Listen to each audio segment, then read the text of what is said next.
Hello विद्यार्थियों, LV classes की इस नई वीडियो में आप सभी का स्वागत है। तो इलेक्ट्रोस्टैटिक के इस लेक्चर में अब आप लोग यहाँ पर गॉस नियम का तीसरा अनुप्रयोग यानी कि एक समान रूप से आवेशित पतले गोली कोष के कारण वैद्युत क्षेत्र की तीव्रता, इसका निर्धारण यहाँ पर किया जाएगा। और यहाँ पर याद रखिएगा, जो गोली कोष यूज हुआ है इसकी जगह पर खोखला गोला भी आप लिख सकते हैं, यानी कि खोखले गोले के कारण वैद्युत क्षेत्र की तीव्रता। तो चाहे तो गोली कोष लिखा हो या फिर खोखले गोले के कारण लिखा हो, दोनों का मतलब एक ही है। तो यहाँ पर ध्यान दीजिए, मान लीजिए आपको यहाँ पर जो है एक गोली कोष दिया गया है, इस प्रकार से ये एक गोली कोष हो जाएगा। तो यहाँ पर ध्यान दीजिए, इस गोली कोष का केंद्र हम लोग मान लेते हैं O।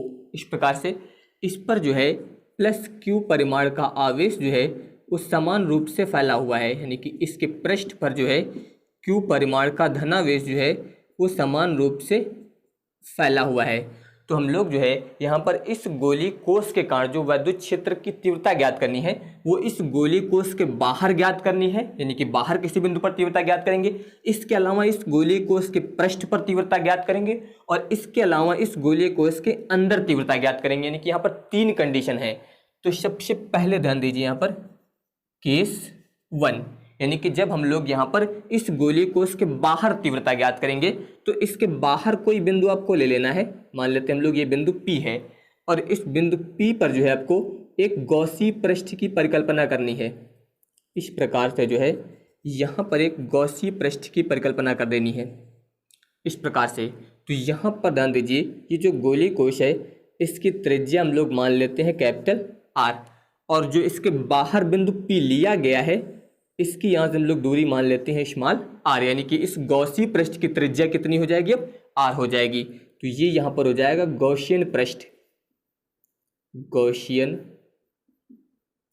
पृष्ठ, और इसके अलावा ये जो है आपका गोलीय कोष हो जाएगा। तो सबसे पहले हम लोग इस बिंदु P पर जो है तीव्रता ज्ञात करेंगे। तो आप यहाँ पर लिख सकते हैं, जब बिंदु P गोलीय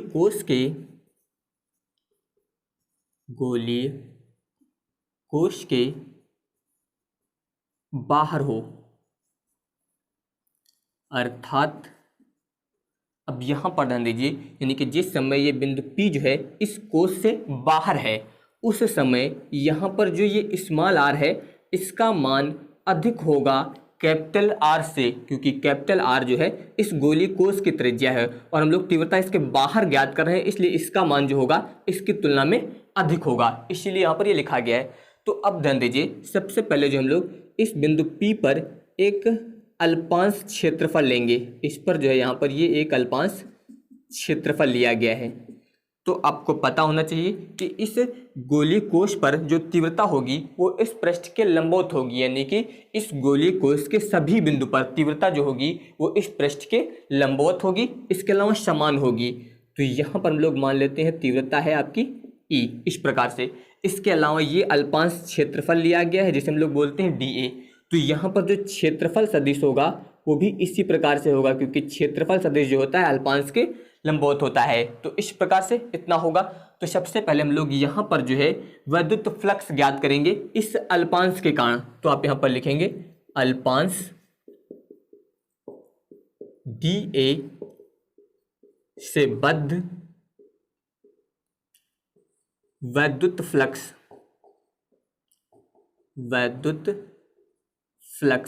और ये आप किस बिंदु पर ज्ञात कर रहे हैं, बिंदु P पर। तो ये भी आप लिख सकते हैं यहाँ पर बिंदु P पर अल्पांश dA से बद्ध जो है यहाँ पर वैद्युत फ्लक्स। तो अल्पांश के कारण ज्ञात कर रहे हैं इसलिए वैद्युत फ्लक्स भी अल्प होगा, जिसे हम लोग लिखेंगे d phi E से। सूत्र हो जाएगा इसका सदिश E डॉट dA, इतना हो जाएगा। अब ध्यान दीजिए यहाँ पर E और इसके अलावा dA दोनों एक ही दिशा में हैं, तो इसका मतलब इससे आप लिख सकते हैं E dA cos 0 डिग्री, क्योंकि यहाँ पर ध्यान दीजिए ये dA और E दोनों एक ही दिशा में हैं, इसलिए इनके बीच का कोण कितना होगा, 0। ये कैसे लिखा गया, क्योंकि आपको पता होना चाहिए सदिश A डॉट B बराबर होता है AB cos थीटा। तो इसीलिए ध्यान दीजिए यहाँ पर ये जो है ए डॉट बी के रूप में था, इसलिए इसे ऐसा लिखा गया है। तो यहाँ पर इन दोनों के बीच का कोण जो है वो 0 डिग्री था, तो इतना प्रयोग करेंगे, यानी कि यहाँ पर ध्यान दीजिए डी फाई ई बराबर आ जाएगा ई डी ए कॉस 0 का मान जो होगा वो 1 हो जाएगा। अब यहाँ पर जो हम लोग इस गॉसियन पृष्ठ से बद्ध जो है कुल वैद्युत फ्लक्स ज्ञात करेंगे। तो अब आप यहाँ पर लिख सकते हैं कि अब संपूर्ण गॉसियन पृष्ठ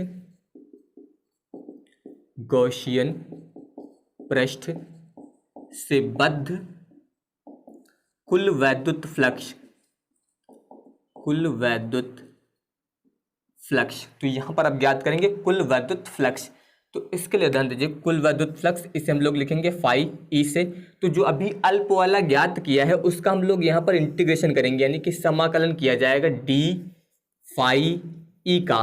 तो जब इसका हम लोग समाकलन करेंगे तो कुल वैद्युत फ्लक्स यहाँ पर जो है मिल जाएगा।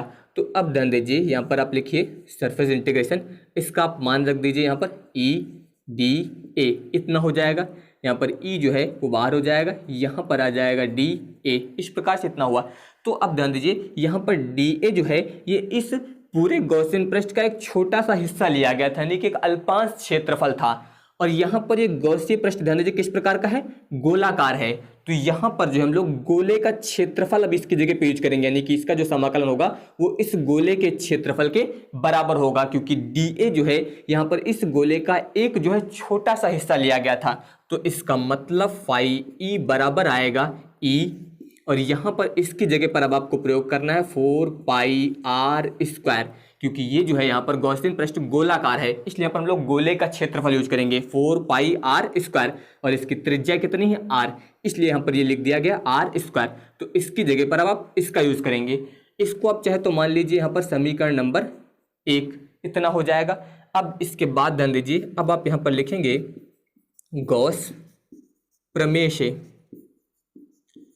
तो गॉस प्रमेय होती है फाई ई बराबर यहाँ पर क्यू बट्टे एप्सिलॉन नॉट, इसको हम लोग मान लेते हैं समीकरण 2। यहाँ पर समीकरण 1 व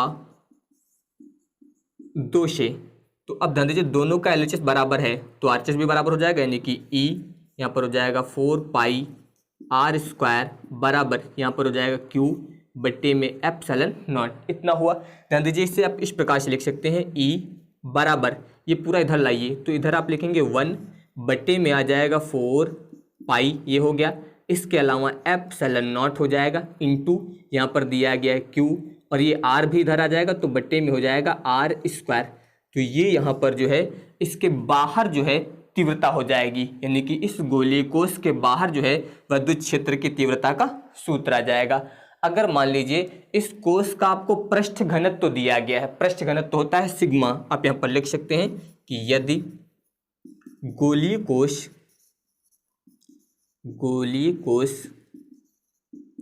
का पृष्ठ आवेश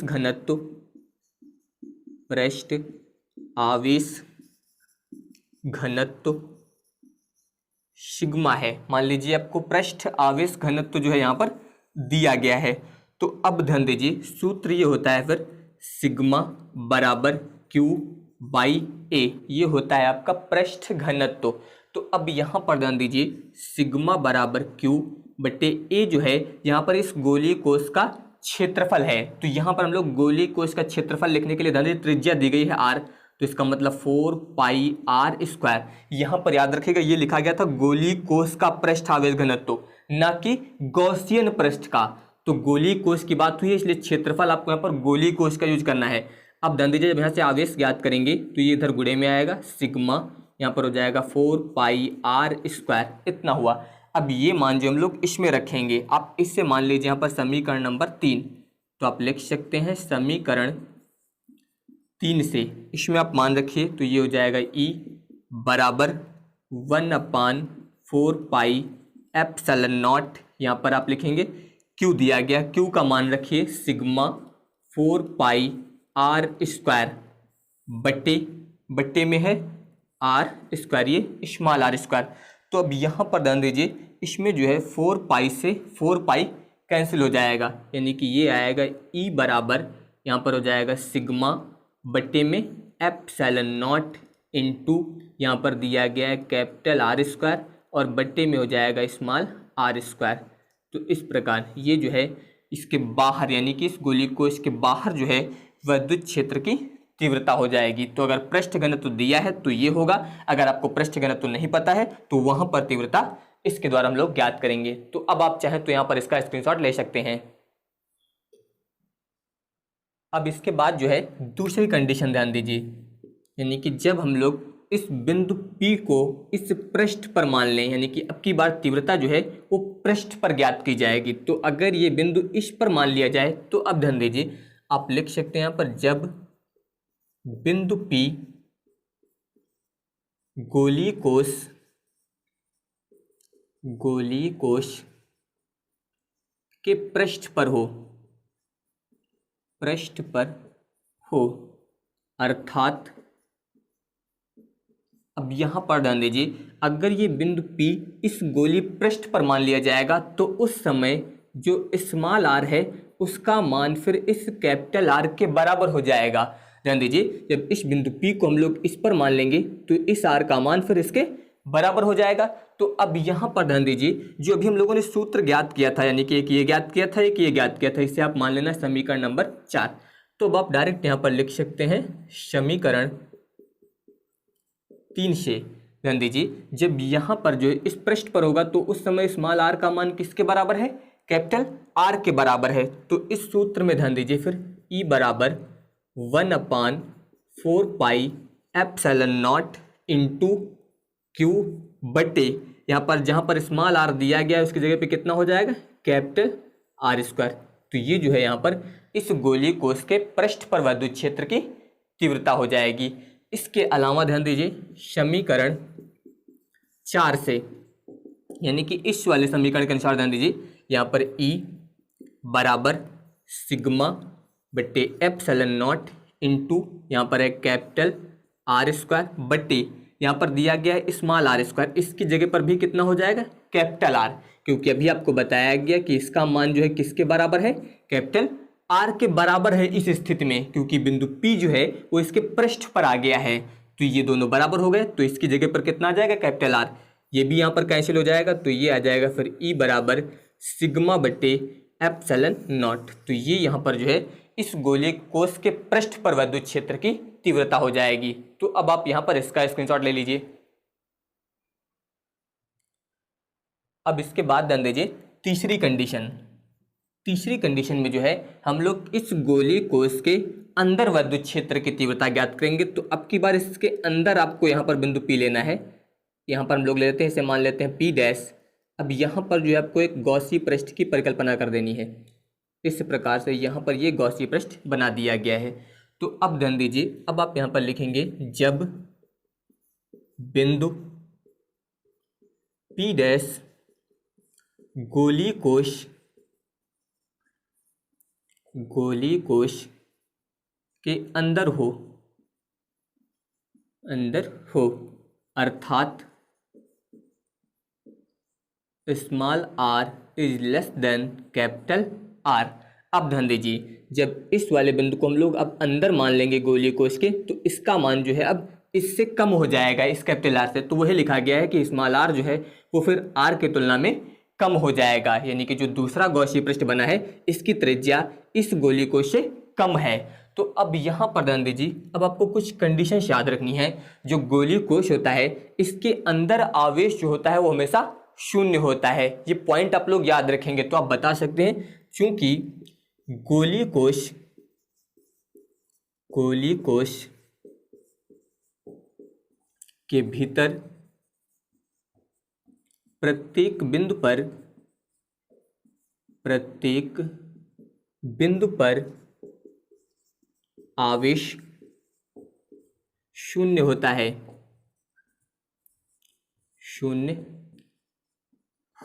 यानी कि गोलीय कोश के भीतर जो है आवेश ही नहीं होता है। तो आवेश अगर शून्य है तो फिर जो आपका वैद्युत फ्लक्स होगा वो भी क्या होगा? शून्य हो जाएगा, क्योंकि आवेश ही शून्य है तो वैद्युत फ्लक्स भी शून्य हो जाएगा। और अगर वैद्युत फ्लक्स शून्य हो जाएगा तो तीव्रता भी यहाँ पर जो है शून्य हो जाएगी। यानी कि याद रखिएगा कि गोलीय कोश के भीतर जो है यहाँ पर तीव्रता शून्य होती है। तो ये पॉइंट आप लोग याद रखेंगे। तो अब आप चाहें तो यहाँ पर इसका भी स्क्रीनशॉट ले लीजिए। उसके बाद मैं आपको यहाँ पर इन तीनों कंडीशन के बीच एक ग्राफ बनाऊंगा। अब इसके बाद ध्यान दीजिए, यहाँ पर आपको तीन कंडीशंस बताई गई। पहली कंडीशंस में ये बताया गया कि जो आर है उसका मान कैपिटल आर से अधिक हो, यानी कि जब बिंदु पी जो है गोली कोश के बाहर था। तो पहली कंडीशन आपकी ये थी, जिसमें यहाँ पर तीव्रता का सूत्र आया था E बराबर 1/4 pi epsilon naught q by r square. इसके अलावा दूसरी कंडीशन में जो था आर का मान कैपिटल आर के बराबर था, यानी कि उस गोले को उसके पृष्ठ पर तीव्रता ज्ञात की गई थी। उसके लिए सूत्र आया था E बराबर 1/4 pi epsilon naught q by capital R square. इसके अलावा जो तीसरी कंडीशन थी उसमें स्मॉल आर जो था वो छोटा था कैपिटल आर से, यानी कि उस गोले को उसके भीतर हम लोगों ने तीव्रता ज्ञात की है, जहां पर तीव्रता का मान क्या था, शून्य था। तो अगर इन तीनों स्थितियों के लिए यहाँ पर हम लोग ग्राफ बनाएं तो अब ध्यान दीजिए, मान लीजिए ये यहाँ पर आपको गोली कोष दिया गया है, ये इसका केंद्र है, इस पर जो है धन आवेश समान रूप से फैला हुआ है।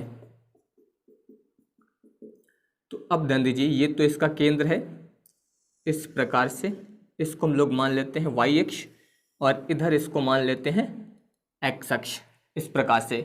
तो इस दिशा में हम लोग आर यानी कि त्रिज्या का प्रयोग करेंगे और इस दिशा में यहाँ पर हम लोग तीव्रता का प्रयोग करेंगे। तो अब यहाँ पर ध्यान दीजिए, ये तो इसका केंद्र है, तो अगर केंद्र पर तीव्रता की बात करें तो केंद्र पर तीव्रता क्या थी, शून्य थी, यानी कि इस बिंदु पर तीव्रता आपकी शून्य हो जाएगी। इसके अलावा ध्यान दीजिए, इसके अंदर जो है यहाँ पर सभी बिंदुओं पर तीव्रता शून्य है। इसके बाद इसके पृष्ठ पर जो तीव्रता थी, यहाँ पर तीव्रता का मान जो था वो सबसे उच्चतम था, यानी कि इस बिंदु पर जो तीव्रता थी वो सबसे अधिक थी। और इसके बाद जब आप इस पृष्ठ से बाहर जा रहे थे, ध्यान दीजिए, जैसे जैसे आप पृष्ठ से बाहर जाएंगे यहाँ पर ध्यान दीजिए इसका मान बढ़ता जाएगा। तो जैसे जैसे आप बाहर जाएंगे इसका मतलब E proportional to 1/r square, यानी कि तीव्रता जो है वो इस r के वर्ग के व्युत क्रमानुपाती है। व्युत क्रमानुपाती होने का मतलब ये है कि जैसे जैसे आप r बढ़ाएंगे तीव्रता कम होती जाएगी, और अगर r का मान आप कम करेंगे तो तीव्रता बढ़ती जाएगी। तो अब ध्यान दीजिए, जैसे जैसे आप इस गोली कोश के बाहर जाएंगे तीव्रता का मान जो है वो कम होता जाएगा। इस प्रकार से आप यहाँ पर ग्राफ बनाएंगे। इधर जाने का मतलब है इस r का मान बढ़ रहा है, तो इधर जाने पर तो r बढ़ रहा है, लेकिन तीव्रता ध्यान दीजिए वो घट रही है, यानी कि आप यहाँ पर लिख सकते हैं E proportional to 1/r square. जैसे जैसे आप बाहर जा रहे हैं तीव्रता का मान जो है यहाँ पर घटता जा रहा है। तो याद रखिएगा, जैसे जैसे आप इस गोली कोश के बाहर जाएंगे तीव्रता का मान जो है वो कम होता जाएगा। सबसे ज़्यादा तीव्रता इसके पृष्ठ पर होती है, यानी कि इस पर होती है। इसके अलावा इस पृष्ठ से लेकर इसके केंद्र तक जो तीव्रता होती है वो शून्य होती है। ये आप लोग याद रखेंगे, यहाँ से यहाँ तक तीव्रता शून्य होगी और इस बिंदु पर सबसे अधिक होगी, और इसके बाद जैसे जैसे बाहर जाएंगे तीव्रता कम होती जाएगी। तो अब आप यहाँ पर इसका भी स्क्रीनशॉट ले सकते हैं। तो बाकी के टॉपिक मैं आप लोगों को नेक्स्ट वीडियो में बताऊंगा। अगर आप सभी को ये वीडियो पसंद आया हो तो इस वीडियो को लाइक, शेयर और हमारे चैनल को सब्सक्राइब जरूर करिएगा। धन्यवाद।